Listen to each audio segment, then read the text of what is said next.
দিন শেষে আমরা বাস্তবতার কাছেই হেরে যাই। হ্যালো এভরিওয়ান, আসসালামু আলাইকুম। এটা ছিল ঈদের আগের দিন রাত, আর আমি এই ঈদে আমার আম্মুর কাছে যেতে পারিনি। রোজার ঈদেও আমি আম্মুর কাছে ছিলাম না, শ্বশুর বাড়িতে গিয়েছিলাম। আর কোরবানির ঈদেও আমি আম্মুর কাছে যেতে পারিনি। এটাই হয়েছে একটা মেয়ের জন্য চরম বাস্তবতা, যে মেয়েরা চাইলেই মা বাবার কাছে যেতে পারে না। যাই হোক, শ্বশুর শাশুড়িকে নিয়ে ঈদের আগের দিন রাতে একটু ঘুরতে বের হয়েছিলাম। তাদেরকে নিয়ে আমার সবসময় থাকতে হবে, সো তাদেরকে তো একটু আনন্দে রাখতে হবে, তাই না? সো তাদেরকে নিয়ে একটু ঘুরতে বের হয়েছিলাম। তাদেরকে বাহিরে রাতে ডিনার করানোর পরে তাদেরকে বাসায় দিয়ে তারপরে গিয়েছিলাম একটু ঘুরতে। তখন আরশিয়া তার বাবার কাছে আবদার করলো যে বাবা, আমাকে একটা ড্রেস কিনে দাও। তারপরে আরশিয়াকে এর আগে ড্রেস কিনে দেওয়া হয়েছে, তারপরে আবারও গতকালকে ড্রেস কিনে দেওয়া হয়েছে। আর যখন 12টা বাজে তখন আমরা ঈদের আগের দিন রাত্রে বাসায় আসছি। অ্যান্ড দেন বাসায় এসে দেখি মা চালের রুটি বানিয়েছে। সো মাকে সেটা আমি ভেজে দিয়েছি। দেন আমি রাত 3টা পর্যন্ত খাসির মাংস রান্না করেছি। তারপরে আমার পায়েসটা রান্না করে, যেহেতু সকালে আমরা যেখানে কোরবানি দিয়েছি কুষ্টিয়াতে, সেখানে যেতে হবে। সো এই জন্য রাতেই আমি সব কিছু গুছিয়ে রেখেছি, যে সকালে উঠে আসি আর বাবা আর আমার শ্বশুর নামাজ পড়তে যাবে। সো তারা নামাজ পড়তে গিয়েছে, আমরা সেই ফাঁকে রেডি হয়ে গুছিয়ে নিয়ে নিচে নেমেছি। যেহেতু আমরা পাশের বাসায় যে আমার ভাবি থাকে, তাদের সাথে আমরা কোরবানি দিয়েছি কুষ্টিয়াতে, যেহেতু আমরা এখানে কাউকে চিনি না। সো এখন আল্লাহ যখন এখানে কবুল করেছে, আমাদের এখানেই দিতে হবে।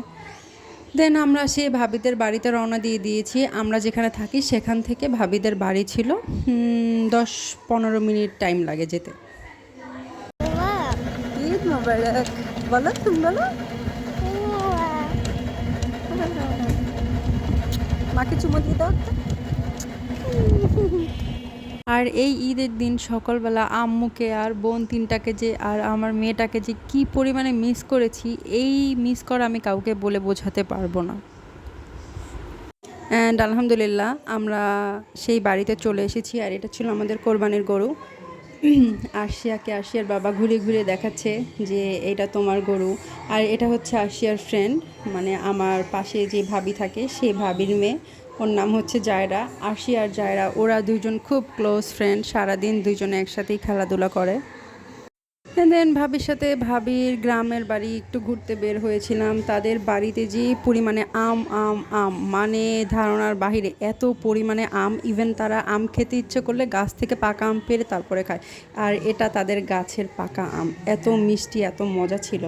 আর এটা আমরা যাওয়ার পরে সকালে আমাদেরকে নাস্তা দিয়েছে। আমাদের মানুষদের জীবন কত রকমের বিচিত্রময়, একটু চিন্তা করেন যে আমরা হচ্ছি বরিশাল, সেই দক্ষিণ অঞ্চলের মানুষ, আর আজকে আমরা কোন জায়গায় এসে কোন জায়গায় খাবার খাচ্ছি। আমরা হচ্ছে এখন উত্তরবঙ্গে কুষ্টিয়াতে এসে আমরা যাদেরকে চিনি না, এখন তারাই আমাদের আত্মীয়, তারাই আমাদের প্রতিবেশী। তাদের সাথেই আল্লাহ আমাদের এবার কোরবানি কবুল করেছে। সো ভাবি অনেক ভালো একজন মানুষ। আমরা এখানে অনেক মজা করেছিলাম, যেটা আমি আস্তে আস্তে রিলস পরে শেয়ার করব আপনাদের সাথে। আর আমার মেয়ের মনটা খুবই খারাপ ছিল, যেহেতু অনেক গরম আর রোদ ছিল। আমার মেয়ে গরম আর রোদ টোটালি সহ্য করতে পারে না। আর এখানে এসে দেখে আরশিয়ার বাবা পুরা মানে গরু সে নিজেই কেটে ফেলছে, আর কাটতে কাটতে তার হাতও কেটে ফেলছিল।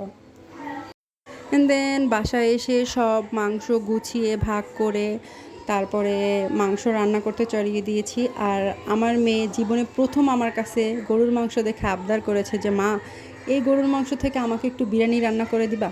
আমার মেয়ের আবদার, আর আমি সেটা রাখবো না মা হয়ে, এটা কল্পনাও করা যায় না। তারপরে যেই কথা সেই কাজ, তারপরে মেয়েকে সেই বিরিয়ানি রান্না করে দিলাম। আর মেয়ে সেটা খুবই মজা করে খেয়েছে, মাশাআল্লাহ।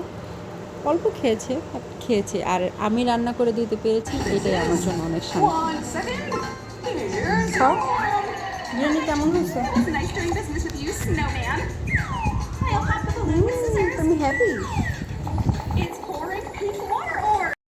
আর যখন আমার পছন্দের জিনিস দুটোই বাসায় রান্না করা হয়, আমি তখন কনফিউশনে পড়ে যাই, আমি বিরিয়ানি খাবো নাকি গরুর মাংস খাবো। সো বিরিয়ানিও একটু খেয়েছি, গরুর মাংসও একটু খেয়েছি। সো এই তো আপনাদের সাথে একটা ছোট আজকে ঈদের দিনের ভিডিও শেয়ার করলাম। আরও ভিডিও আছে, সেটা আপনাদের সাথে পরে শেয়ার করব। সবে আমাদের জন্য দোয়া করবেন, সামনে যেন আরও ভালো ভালো ভিডিও আপনাদের সামনে দিতে পারি। আল্লাহ হাফেজ।